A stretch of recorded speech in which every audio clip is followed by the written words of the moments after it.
Dr. Sarah Chen walked slowly through the endless halls of the great sleep chamber. Her footsteps echoed in the vast space that stretched far beyond what the eye could see. Millions of sleeping pods lined the walls, each one holding a human in perfect preservation. The soft blue glow from each pod created an ocean of light that had remained unchanged for 10,000 years. Behind her, 3 alien diplomats followed in nervous silence. Ambassador Velnara, from the peaceful Zelanti Federation, kept her 4 eyes wide with wonder. The insect-like Krix-Tar representative clicked his mandibles softly, a sign of deep thought among his people. Even the proud Altarian delegate seemed smaller than usual in this place. "How many sleep here?" asked Velnara, her voice barely above a whisper. "On Earth alone, 47 billion humans rest in chambers like this one," Sarah replied. "Across our 12 colony worlds, another 100 billion more. Nearly all of our species chose the Great Sleep when the last war ended." The Krix-Tar clicked louder. "But why? Your people ruled half the galaxy. Every species feared human ships. Your military might was absolute. Why did you give up such power?" Sarah stopped walking and turned to face her guests. She was young, only 32 years old, but she carried herself with the quiet confidence that seemed natural to all humans. Her dark hair was pulled back simply, and her brown eyes held depths that spoke of wisdom beyond her years. "Because we learned what we truly were," she said, "and we were afraid of ourselves." She led them to a viewing platform that overlooked the central chamber. Below them, the sleeping forms of humanity stretched out like stars in the night sky. Each person had chosen to sleep rather than rule. Each one had walked away from power that could have controlled the galaxy. "Tell us the story," Velnara requested. "Our children learn only fragments. The old records speak of the human wars, but details are lost to time." Sarah nodded and activated a holographic display. Images of ancient battles filled the air around them. Ships locked in combat among the stars. Planets burning under orbital bombardment. Species fleeing before advancing human fleets. 10,057 years ago, humanity first left Earth. Sarah began. "We were young and angry and very good at fighting. We spread across the stars like wildfire. Every species we met, we conquered. Not because we hated them, but because we could." The images showed human soldiers in primitive armor compared to today's technology. But their tactics were already brilliant. They used the environment against their enemies. They turned enemy weapons into traps. They fought with a creativity that no other species could match. "The Dragnari Empire controlled the Outer Rim then," Sarah continued. "They were cruel masters who enslaved entire worlds. When humans first encountered them, we were outgunned and outnumbered. But we learned their weaknesses. We adapted. Within 50 years, their empire was gone. That was justice," the Altarian delegate said firmly. "The Dragnari deserved their fate." "Perhaps," Sarah agreed. "But we did not stop there. We kept fighting. The Zephyrian collective was peaceful, but they were in our way. The Crystal Singers of Andromeda had done nothing wrong, but their technology was useful to us. One by one, every major power fell to human forces. The hologram showed the progression of human expansion. Green areas marking human territory grew larger with each passing year, consuming red enemy zones until the galaxy was almost entirely green. For 8,000 years, humanity ruled through strength alone. We were not cruel like the Dragnari, but we were absolute. Every species lived under human law. Every world followed human customs. We thought this was natural. We thought this was right." The Krix-Tar shifted nervously. "What changed your minds?" "The void spawn came from outside our galaxy," Sarah said quietly. "They were unlike anything we had ever fought. They did not communicate. They did not negotiate. They simply consumed everything in their path. Entire star systems vanished into their dark ships. The hologram now showed something that made all the alien delegates step back in fear. Massive black shapes that seemed to eat light itself. Ships that defied physics. Weapons that unmade matter at the molecular level. Every species in the galaxy united against this threat, Sarah continued. For the first time in thousands of years, humans fought alongside those we had conquered. And we learned something terrible about ourselves. What did you learn? Velnara asked, though her voice suggested she was not sure she wanted to know. We learned that when truly threatened, humans become something else entirely, something that even we feared. To defeat the void spawn, we had to become monsters ourselves. We created weapons that could crack planets. We developed strategies that sacrificed entire star systems to gain small advantages. We turned our own creativity and adaptability into tools of such destruction that even victory felt like defeat. The hologram showed the final battle against the void spawn. Human ships, unlike any seen before or since. Weapons that tore holes in space itself. And in the end, victory, but at a cost that left the galaxy scarred. When the last void spawn ship was destroyed, we looked around and saw what we had become. We saw the fear in our allies' eyes. We saw the devastation we had caused. And we realized that we were too dangerous to remain awake. Sarah gestured to the sleeping forms below them. So we chose to sleep. We disbanded our fleets. We sealed away our weapons. We left only a few thousand humans awake on each world to maintain basic systems and serve as caretakers. The rest of us went to sleep, hoping that when we woke again, we would be better than we were. But what if you are needed again? The Altarian asked. What if another threat comes? Sarah smiled, and for just a moment, something cold flashed in her eyes.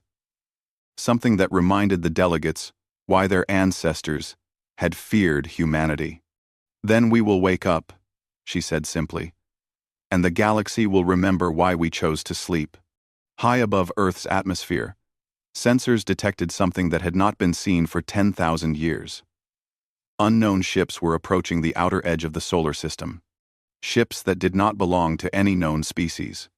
In the depths of the Great Sleep Chamber, ancient warning systems began to hum softly to life. Captain Lee Sung-ho was drinking his morning coffee when the proximity alarms began screaming throughout the Earth Defense Station. The young officer nearly dropped his cup as he rushed to the command center, his mind racing through the possibilities. In 10,000 years, those alarms had never sounded. The main display showed what looked like a nightmare. Hundreds of massive ships had appeared at the edge of the solar system, their hulls black as space itself, and covered in weapon ports that gleamed like angry eyes. They were arranged in perfect military formation, clearly built for war. Sir, we're receiving a transmission, reported Lieutenant Park Minji, her fingers dancing across her control panel. It's being broadcast on all frequencies. Put it through, Lee ordered, settling into his command chair. Around him, the skeleton crew of Earth's defense forces worked with quiet efficiency. There were only 12 active human ships in the entire solar system, each crewed by volunteers who had never expected to face anything more dangerous than asteroid monitoring. The main screen flickered, and a face appeared that made several crew members gasp. The alien was tall and reptilian, with scales that seemed to absorb light. His eyes were yellow and cold, and his mouth was filled with teeth designed for tearing flesh. When he spoke, his voice was like gravel, grinding against stone. I am Supreme Commander Zektar of the Draknari Empire, the alien announced. I address the sleeping children of the former human dominion. Your time of peace is over. The galaxy belongs to the strong, and you have proven yourselves weak. I know. One of the Forberand. I know the Rand. One of the Forberand. One of the Forberand of the Forberand. Lee felt his jaw tighten. He had studied history, had read about the original Dragnari Empire that humanity had destroyed millennia ago. Apparently, the species had survived and rebuilt itself somewhere beyond known space. For 10,000 years, you have slept while we have grown strong, Zektar continued. We have conquered the Zelanti Federation. We have enslaved the Krixtar colonies. We have burned the Crystal Singer homeworlds to ash. Now we have come for the greatest prize of all. We claim this system, and all human worlds, in the name of the new Draknari Empire. The transmission showed images that made Lee's blood run cold. Peaceful species that he knew personally, now wearing slave collars, or lying dead in the ruins of their cities. The Draknari had spent 10,000 years building an empire based on cruelty and conquest. You will surrender all human territories and submit to Draknari rule. Zektar's message continued. Your technology will serve our expansion. Your people will work for our glory. You have one standard day to respond. If you refuse, we will demonstrate why the galaxy fears our name. The transmission ended, leaving the command center in tense silence. Lee stared at the screen for a long moment, processing what he had just heard. Finally, he turned to his communications officer. Open a channel to the Draknari flagship, he ordered. Sir, are you sure? Lieutenant Park asked nervously. Do it. The screen flickered again, showing Zektar's scarred face. The Draknari commander looked amused, as if he was watching children play at war. You respond quickly, human, Zektar said with what might have been laughter. I am curious to hear your surrender terms. Lee stood straight and looked directly into the alien's yellow eyes. I am Captain Lee Sung-ho of the Earth Defense Force. I speak for humanity in this matter. Speak then, before I lose patience. Commander Zektar, I must inform you that you have made a serious mistake. This system is under the protection of the Terran Federation, and your presence here is an act of war. I strongly advise you to withdraw your forces immediately. For a moment, Zektar seemed stunned. Then he threw back his head and roared with laughter that sounded like breaking glass. Several other Draknari appeared in the background, all joining in the cruel mirth. Protection? Zektar gasped between laughs. From whom? Your 12 tiny ships? Your handful of awakened warriors? Human? We number in the thousands. Our ships could reduce your planet to dust before your people could even wake from their peaceful dreams. Lee remained calm, though inside he felt the first stirrings of something his species had not felt for 10,000 years. It was cold and patient and very, very dangerous. Nevertheless, I must ask you to leave, Lee said politely. Your attack on the research station at Jupiter's third moon was an act of aggression that cannot be ignored. We prefer to resolve this peacefully. Zektar's expression changed, becoming more serious. What research station? The one your forward ships destroyed 3 hours ago, Lee replied. 17,000 human civilians died in that attack, including families and children. The truth was that Lee had just ordered the evacuation of that station himself, but the Draknari did not need to know that. He watched as Zektar's eyes narrowed with what looked like confusion. We have destroyed nothing, the Draknari commander growled. We came here to conquer, not to waste time on empty threats. I see, Lee said quietly. So when your ships opened fire on civilian targets, that was not an official act of war. Perhaps it was simply your warriors being enthusiastic. He had read the Draknari psychology reports carefully. They were a proud species that valued military honor above all else. The suggestion that their forces had acted without orders would be deeply insulting. My warriors follow orders perfectly, Zektar snarled. Of course not, Lee agreed. I apologize for the misunderstanding. However, our sensors clearly show Draknari weapons fire at those coordinates. Perhaps one of your subordinates made an error in judgment? The accusation hit its mark perfectly. Zektar's face darkened with rage as he realized he had been maneuvered into a position where he either had to admit his forces were undisciplined or take responsibility for an attack he had not ordered. You dare question Draknari military discipline? Zektar roared. Not at all, Lee replied calmly. I simply ask that you control your forces while we discuss terms. Unless, of course, The new Draknari Empire has abandoned the military codes of honor that made your ancestors so formidable. It was a calculated insult, designed to make Zektar angry enough to make mistakes. And it worked perfectly. You know nothing of honor, sleeping human. Zektar screamed. I will show you what Dragnari discipline looks like. Target their orbital platforms. Show them what happens when insects challenge the strong. The transmission cut off, and Lee turned to his crew with the expression that none of them had ever seen before. It was the look of a predator that had just been given permission to hunt. All ships, emergency protocols now, he ordered quietly. Begin awakening procedures for Defense Level Alpha. And send a priority message to Dr. Chen at the Great Sleep Chamber. What message, sir? Lieutenant Park asked. Lee looked at the approaching Draknari fleet and smiled in a way that made his young crew suddenly remember very old stories about what humans could do when they stopped being peaceful. Tell her that someone just pushed too far, he said. Tell her it's time to wake up the beast. Deep beneath the surface of Earth, in chambers that had remained sealed for 10,000 years, something ancient stirred to life. Warning lights that had never before activated began to pulse with urgent red light. Computer systems that had been dormant since before the current galactic civilization began suddenly came online with the smooth efficiency of perfect engineering. Admiral Min Ji-hoon felt consciousness return to him like a slow tide. One moment he was floating in the peaceful darkness of the Great Sleep, and the next his mind was sharp and alert, analyzing threat assessments and tactical data that flowed directly into his awakening brain. The transition took less than 30 seconds. His body, preserved in perfect condition by technology that other species still could not understand, responded instantly to his mental commands. The cryogenic pod opened with a soft hiss, and Min stepped out onto metal flooring that had not felt human footsteps for 10 millennia. Around him, thousands of other pods were opening as the automated systems awakened humanity's military command structure in precise order of priority. Officers, engineers, scientists, and specialists emerged from their long sleep with the calm efficiency of a people who had planned for exactly this moment.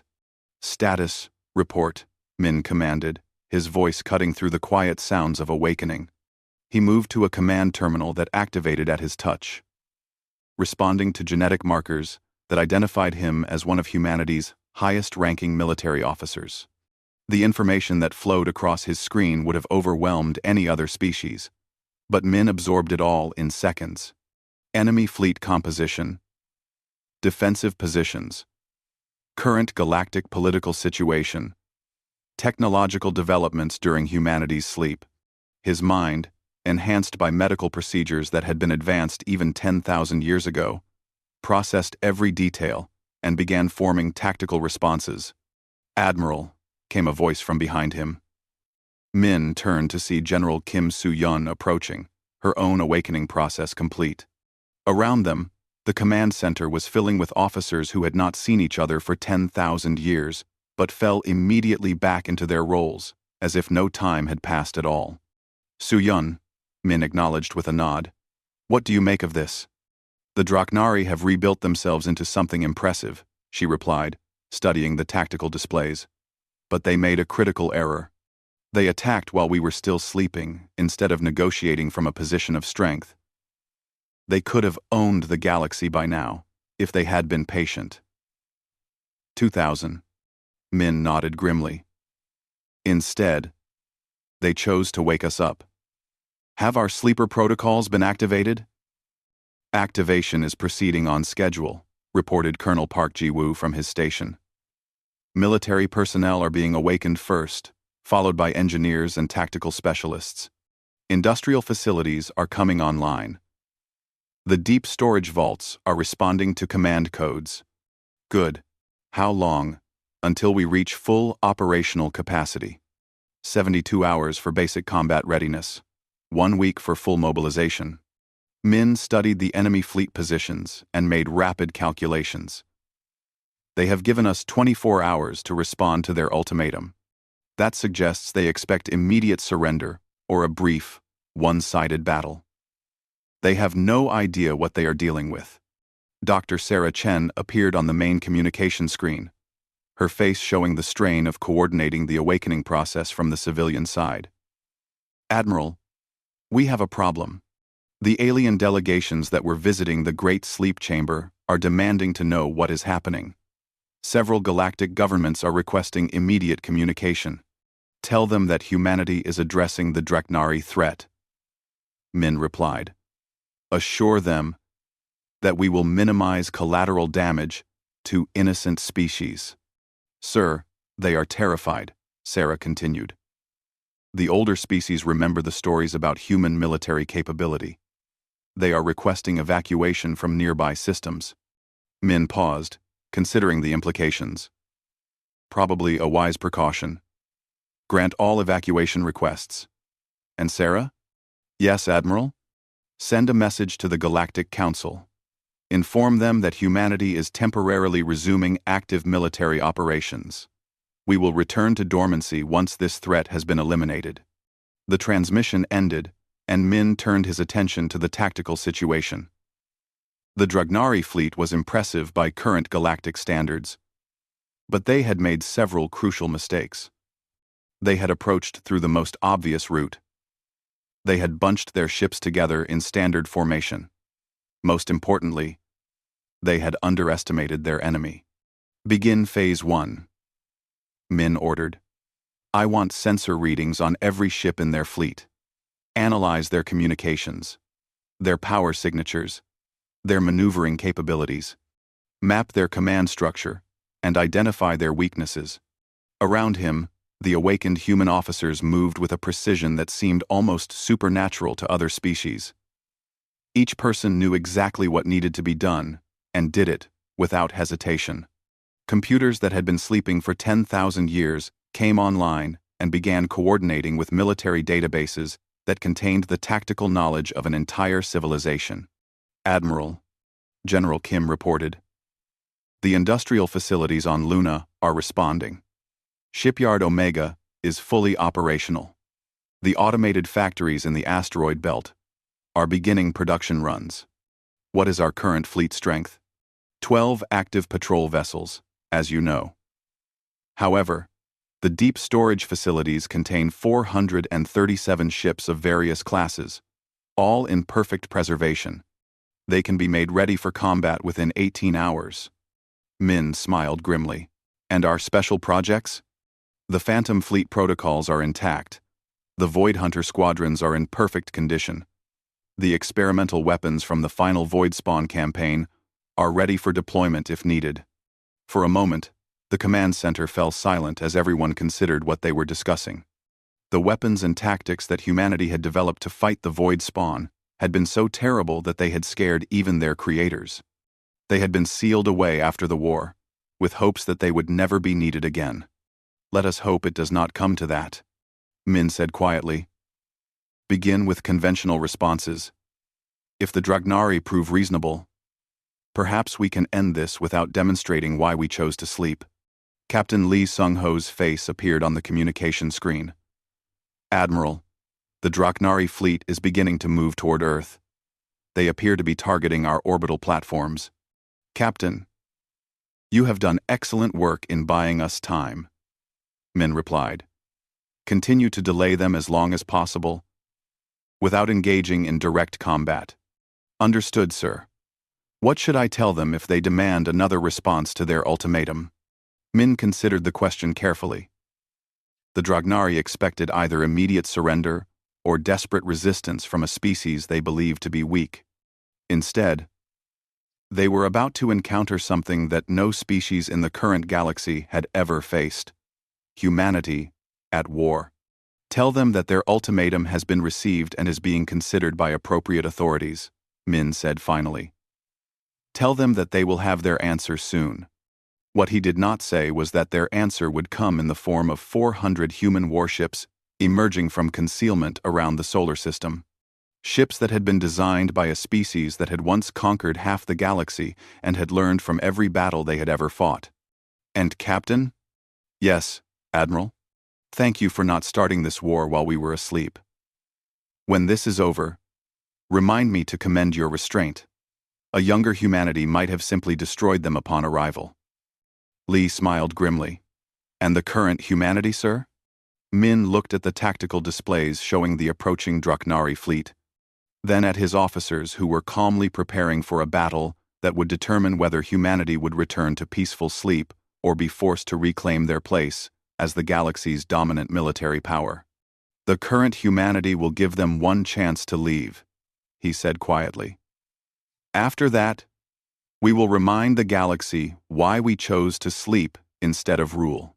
Supreme Commander Zektar stood on the bridge of his flagship, watching with satisfaction as his massive fleet moved toward the small blue planet that had once been the heart of a galactic empire. Around him, his officers prepared for what they expected to be the easiest conquest in Draknari history. The sleeping humans had only 12 tiny ships, and their peaceful nature was well documented throughout the galaxy. "Sir, we are receiving another transmission from the human captain," reported his communications officer, a young Draknari warrior eager to prove himself in battle. "Ignore it," Zektar growled. "I grow tired of their pathetic attempts at diplomacy. Have our forward squadrons reached optimal firing range?" "Yes, Supreme Commander. We can begin bombardment of their orbital platforms at your command." Zektar smiled, showing teeth that had been filed to sharp points according to Draknari tradition. "Then let us show the galaxy what happens when inferiors dare—" He was interrupted by his censor officer, whose voice carried a note of confusion. "Sir, I am detecting some unusual readings from the human system." "What kind of readings?" "Multiple power signatures activating throughout their asteroid belt and outer planets. Sir, these signatures are substantial." Zektar frowned and moved to the sensor station. "Show me." The tactical display lit up with new contacts appearing throughout the solar system. Dozens, then hundreds of signatures emerged from what had appeared to be empty space, or dormant asteroids. Each signature indicated a ship-sized object coming online after what appeared to be a very long period of dormancy. "Impossible," Zektar muttered. "Our intelligence indicated only 12 active ships." "Sir," the sensor officer continued, his voice now clearly worried, "these signatures match no known ship classes in current galactic databases. The power readings suggest vessels significantly larger and more advanced than anything in our fleet." Before Zektar could respond, his communications officer spoke up with obvious shock. "Supreme Commander, we are being hailed by the humans. The transmission is coming from a ship that was not there 5 minutes ago."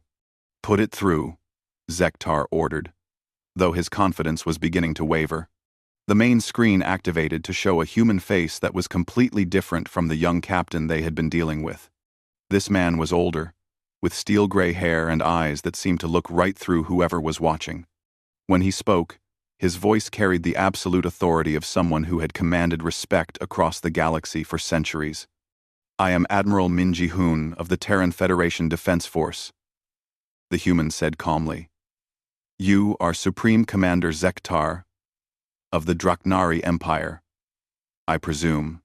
"I am," Zektar replied, struggling to maintain his composure. "And you are in violation of our territorial claims. This system now belongs to the Draknari Empire, by right of conquest." "I see," Min said, his expression unchanged. "And upon what do you base this claim?" "Superior force," Zektar snarled.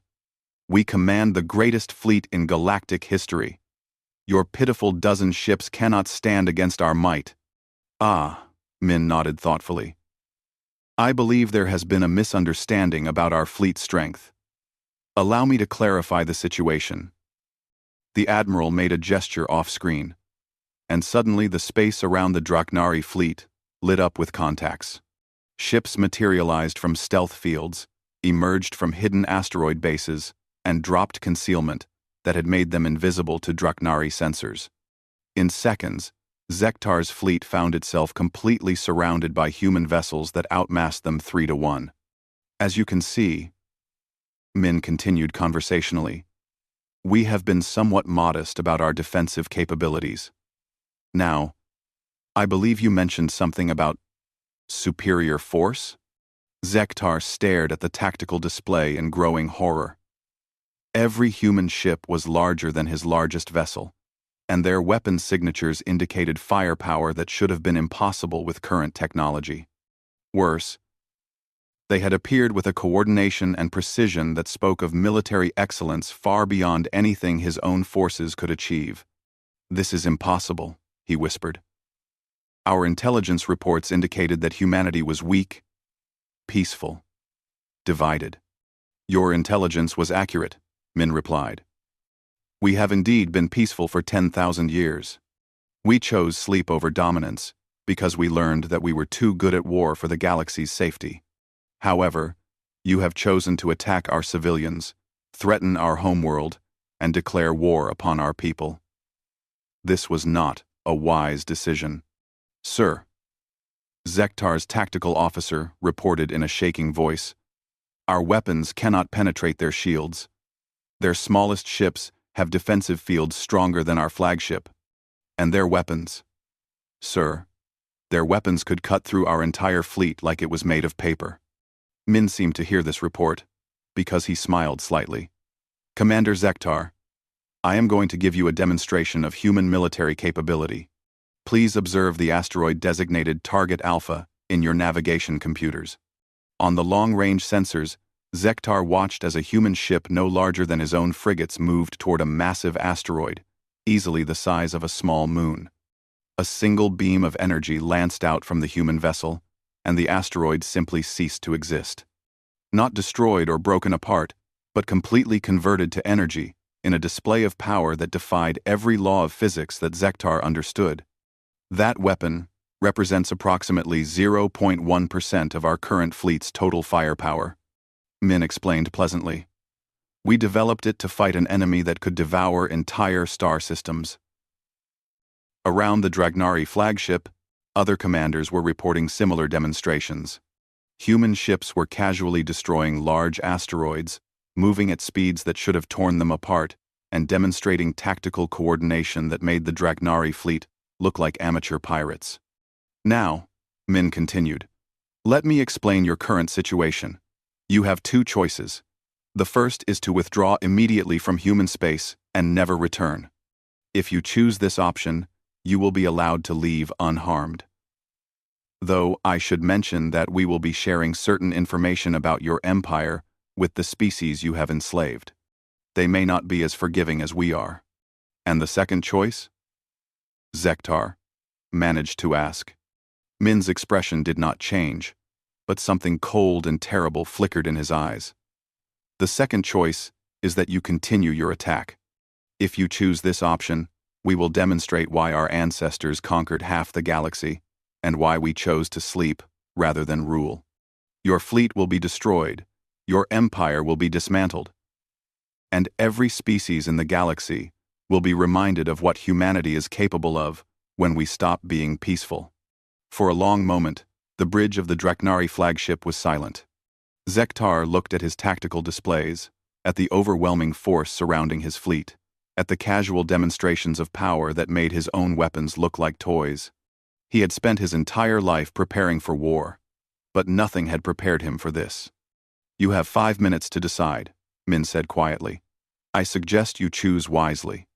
The transmission ended, leaving Zektar alone with the most important decision in Dragnari history. Around him, his officers waited for orders while staring at sensor readings that showed them just how badly they had miscalculated. In the distance, human ships waited with the patient stillness of predators who knew exactly how dangerous they were and hoped they would not need to prove it. The timer began counting down. Supreme Commander Zektar stared at the countdown timer as it reached its final seconds.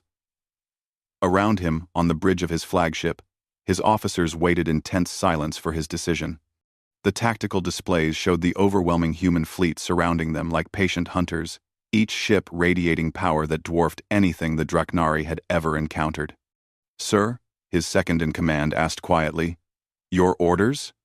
Zektar closed his eyes for a moment, thinking of his empire, his people, and the crushing weight of making the wrong choice. When he opened them again, his decision was clear. Signal the human admiral, he said heavily. Tell him that the Draknari Empire withdraws from this system. The announcement sent shocked murmurs through his crew, but Zektar ignored them. He had not become Supreme Commander by making stupid decisions, and continuing this fight would be the stupidest decision in Draknari history. Admiral Min Ji-hoon appeared on the main screen once again, his expression unchanged. A wise choice, Commander. You may begin your withdrawal immediately. Before we leave, Zektar said, struggling to maintain some dignity, I must know. Why did you really choose to sleep? With power like this, you could have ruled the galaxy forever. Min was quiet for a long moment, and when he spoke, his voice carried a sadness that seemed to echo across the centuries. Because ruling through fear is not living, Commander. It is merely surviving. We learned that there is a difference between being strong and being right. We chose to step back so that other species could grow, could learn, could become more than they were. We hoped that by the time we woke again, the galaxy would be a better place. And is it? Zektar asked. That remains to be seen, Min replied. Your empire has caused great suffering. The species you have enslaved deserve justice. We will not hunt you across the galaxy, but neither will we allow you to continue conquering innocent worlds. As the Draknari fleet began its withdrawal, another drama was playing out across human-controlled space. On every world where humans slept, awakening procedures were now complete. Billions of humans emerged from 10,000 years of peaceful dreams to find their species at war once again. Dr. Sarah Chen stood in the Great Sleep Chamber, watching as the last of the military personnel completed their awakening process. The vast hall that had been silent for millennia now buzzed with quiet activity as humanity prepared to do what it did best: adapt, overcome, and protect those who could not protect themselves. Dr. Chen, came a voice behind her. She turned to see Ambassador Velnara of the Zelanti Federation, her 4 eyes wide with something between fear and hope. Ambassador, Sarah acknowledged. I thought you had evacuated with the other delegations. I stayed to see what would happen, Velnara replied. My people have suffered under Draknari rule for 200 years.